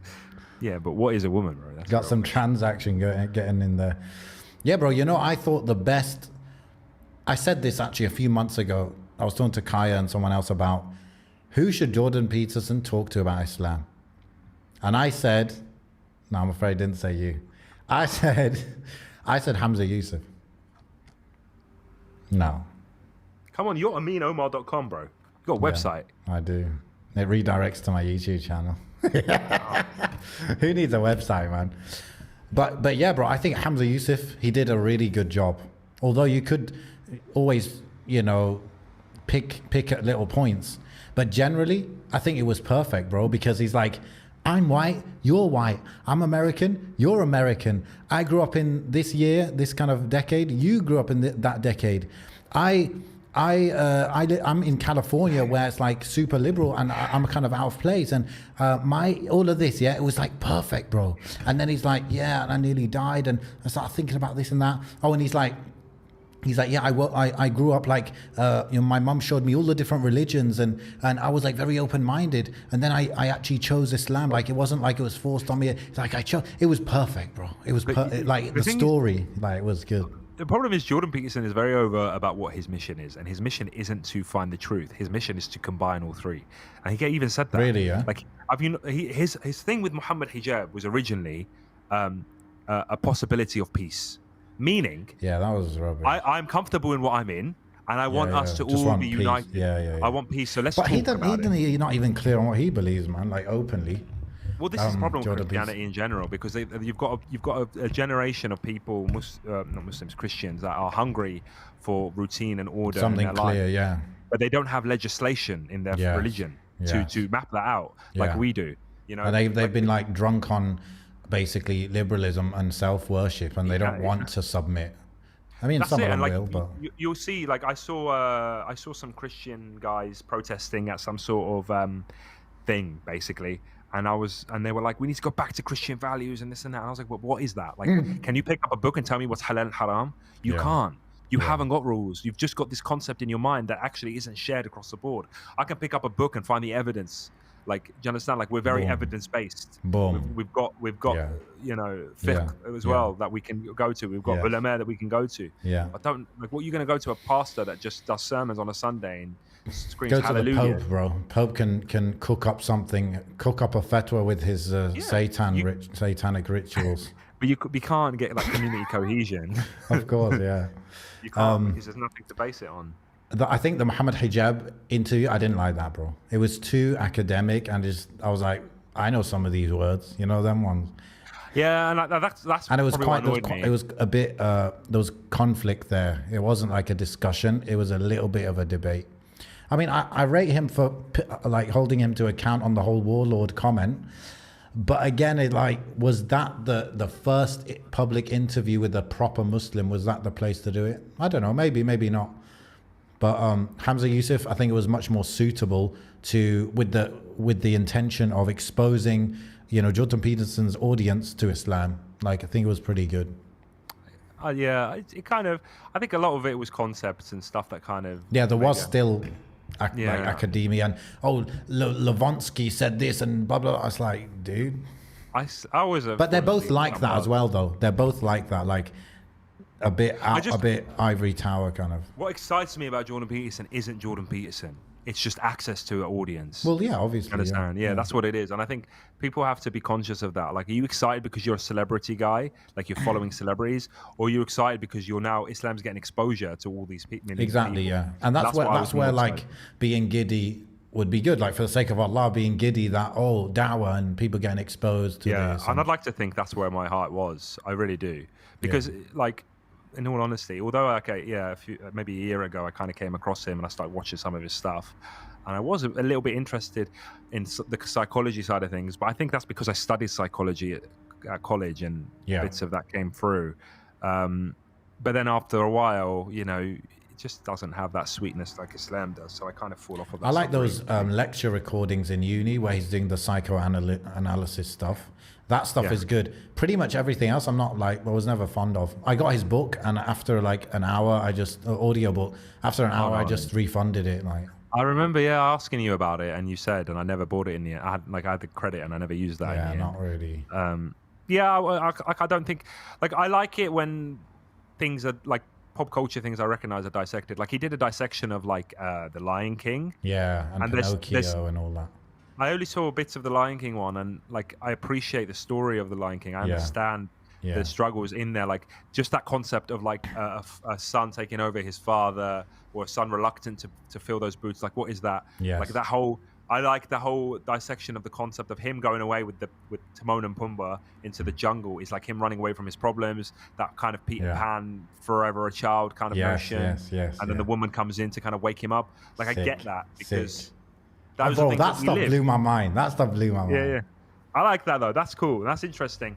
But I don't know if the people that create these things are doing it on a conscious or a subconscious level. And I think a lot of it is subconscious. I think we create these things. I don't think they sit around in a round table, Satan worshipping, and go, okay, how can we create this thing? Like, I think it's just, it's the human condition manifesting in creative work. I think that's what it is. But, and I'd like to dissect in that. If you think about it, it's not that complicated that they wouldn't have thought of it and put it together. Like it's an analogy of a story, a typical storyline of many people. And it's what writers do. It's what writers do, isn't it? But you're right, bro. It's like he was dissecting it like it's Quran, and he's doing tafsir, and like, because the whole thing with Quran is every letter is meant. Yes.